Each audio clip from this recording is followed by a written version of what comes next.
મળતી માહિતી મુજબ આ હત્યા 20 એપ્રિલે કરવામાં આવી। હત્યા બાદ વિશાલ સાલ્વી 5 દિવસ સુધી પરિવાર અને પોલીસને ગેરમાર્ગે દોરતો રહ્યો। તેણે પત્ની ગુમ થઈ હોવાની બનાવટી કહાની બનાવી પોલીસ સ્ટેશનમાં ફરિયાદ પણ નોંધાવી હતી અને તપાસમાં સહકાર આપતો હોવાનો દેખાવ કર્યો।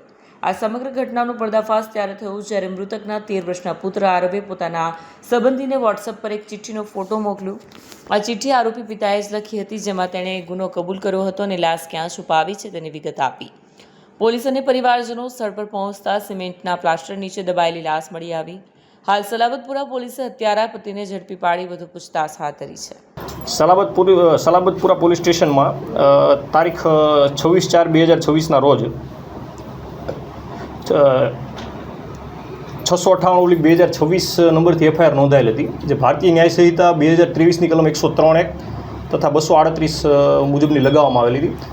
ગુનાની ટૂંક વિગત એ રીતની છે કે આરોપી વિશાલ રણછોડભાઈ સાલ્વી તે તેની પત્નીનું મર્ડર કરવાનું પ્લાનિંગ કરે છે અને પોતાની જે પત્ની જે શિલ્પાબેન છે એમને પોતાના પૂર્વજોનું ઘર હોય છે સહારા દરવાજાની પાછળ, કાગજીની ચાલ પાછળ, ત્યાં લઈ જાય છે કે આપણે સામાન ફેરવવાનો છે એવું બહાનું બતાવીને, અને ત્યાં પોતાની પત્નીની હત્યા કરી દે છે અને કોઈને ખબર ના પડે એના માટે એ જે પોતાની પત્નીની લાશ હોય છે એ એક લાકડાની પેટીમાં મૂકી દે છે અને તેમાં સિમેન્ટ અને રેતી ભરી દે છે।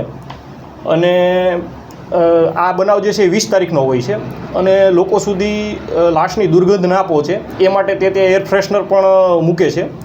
અને તારીખ 25ના રોજ એ પોતાના દીકરાને એક ચિઠ્ઠી આપીને જાય છે અને એ ચિઠ્ઠીમાં પોતે જે ગુનો કરેલો હોય છે એના વિશે લખે છે કે આ ગુનો મેં કરેલો છે અને એની માતા એટલે કે દીકરાની માતા અને પોતાની પત્ની જે છે એની લાશ કાગજીની ચાલ પાછળ સહારા દરવાજામાં એક એના પૂર્વજોનું મકાન હોય છે ત્યાં એક લાકડાની પેટીમાં રહેલી છે।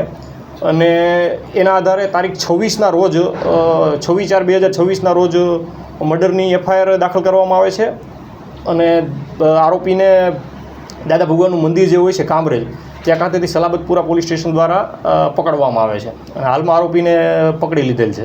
સાહેબ, આ હત્યા કરવાનું કારણ શું અને એને પ્લાન કેવી રીતે કે આ રીતના કરવાનો, સિમેન્ટ અને રેતી નાખવાની છે?